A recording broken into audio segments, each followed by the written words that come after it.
and gentlemen, welcome to another episode of Solving Your China Business Pain Points. My name is Christina Kula-Colucci. I'm the head of business advisory at Woodburn Accountants and Advisors. In today's episode, we are going to be looking at the comprehensive work hour systems in China. A competitive market with diversified work structures may require a more flexible schedule. In China, companies can adopt variable work arrangements or comprehensive work hour systems and remain compliant with local labor laws. When implemented correctly, this option can be beneficial both for the employer and the employee.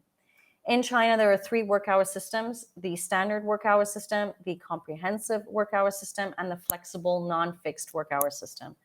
The latter 2 are considered special work hour systems, which have special approval and compliance requirements. Each system has a specific schedule of work hours, rest periods, and overtime payment rates for employees. It is really important for foreign companies to understand the differences between each system to avoid violations of the local labor laws and regulations. Most companies in China employ people under the standard work system, which is 8 hours a day, 5 days a week. It's more common for employees to work irregular hours. In this situation, implementing a flexible work schedule or a comprehensive work hour system can help employers stay compliant, manage high overtime costs, and retain the talent. Companies must meet certain conditions and ensure compliance with labor laws to adopt a flexible work arrangement or comprehensive work hour system. And identifying the best option for your company's needs in China is really the first step. A flexible work hour system offers a fixed number of hours per day and per week, but these hours can be completed at irregular times. For example, if an employee works late on one day, then the company can arrange for the employee to come to work later or get off earlier the following day to make up for those additional hours worked. In general, no overtime cost is owed with the non-fixed work hour system except for hours worked on public holidays. Now, depending on the region in China, there are differences in overtime regulations. In Beijing, non-fixed work hour employees are not entitled to overtime pay for hours worked on public holidays, but in Shanghai, these hours are considered overtime and employers are required to pay up to 300% of their normal hourly wage. Under China's comprehensive work hour system, an employer calculates an employee's work hours comprehensively on a weekly, monthly, quarterly, or yearly basis. Under this system, the average daily work hours and average weekly work hours are basically the same as the standard work hours, but an employee may work more hours on one day and fewer on another. The comprehensive work hour system pays overtime for hours worked above the standard set per cycle. Such rates match those of the standard work hour system for extra hours worked and work performed on public holidays. No rest day is outlined under this system. Workers who work night shifts or during weekends can adopt the flexible hour system. They will generally be paid per period, often monthly, as a salaried employee. These types of employees can be senior managerial personnel, field staff, salespersons, some on-duty personnel, employees engaged in long-distance transportation, taxi drivers, ports, warehouses, employees engaged in mobile work due to the special nature of their jobs in the company. Salespeople often travel to visit clients, meet vendors outside of normal office hours, such as evenings or weekends. In this case, the employer could allow the employee to rest and go to work later than regular work time to balance that total work schedule.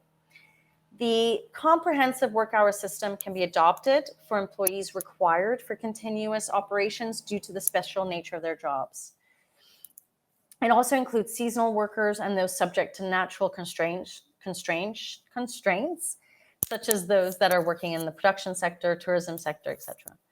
Now, companies in these sectors can calculate work hours comprehensively, like we said, on a weekly, monthly, quarterly, or yearly basis. The length of the employee's average daily and average weekly work hours should come to almost the same as the standard working hours, okay? To implement a flexible or comprehensive work hour system in China, companies must first submit their plan to the local labor bureau and be granted approval. The application presented to the authorities must contain relevant information and the employee's signatures indicating their agreement to these working hour arrangements.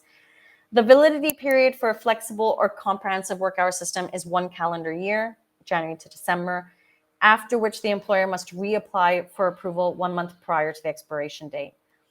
Flexible or comprehensive work hour systems in China correspond to specific positions, not to specific employees. If a new worker joins the company and works in a position that has already been approved for flexible or comprehensive work hours, they are automatically allowed to work under that same arrangement.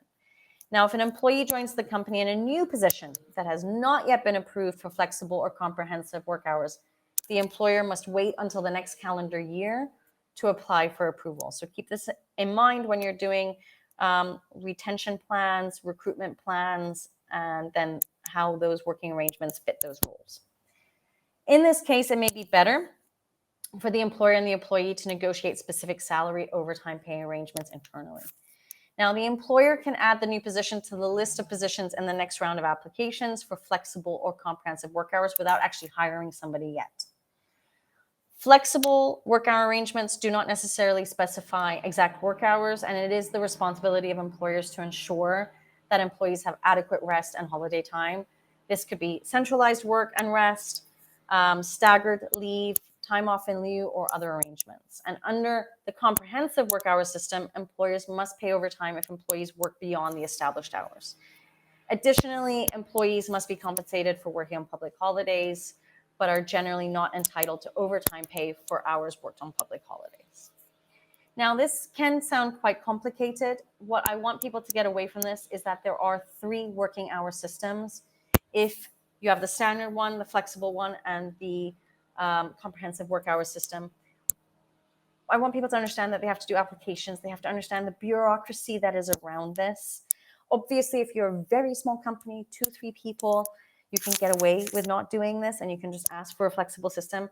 My advice, though, is to put everything in writing, make sure you're protected, do the necessary applications, and just make sure that you are always protected from an administrative step. Now, I hope this video has helped you understand a little bit about labor issues in China. If you have any questions, we have provided you a link to our diary. We're offering you a 15-minute complimentary call to see if we can be of assistance.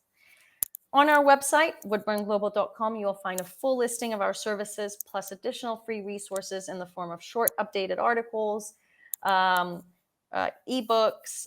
industry guides that can help you.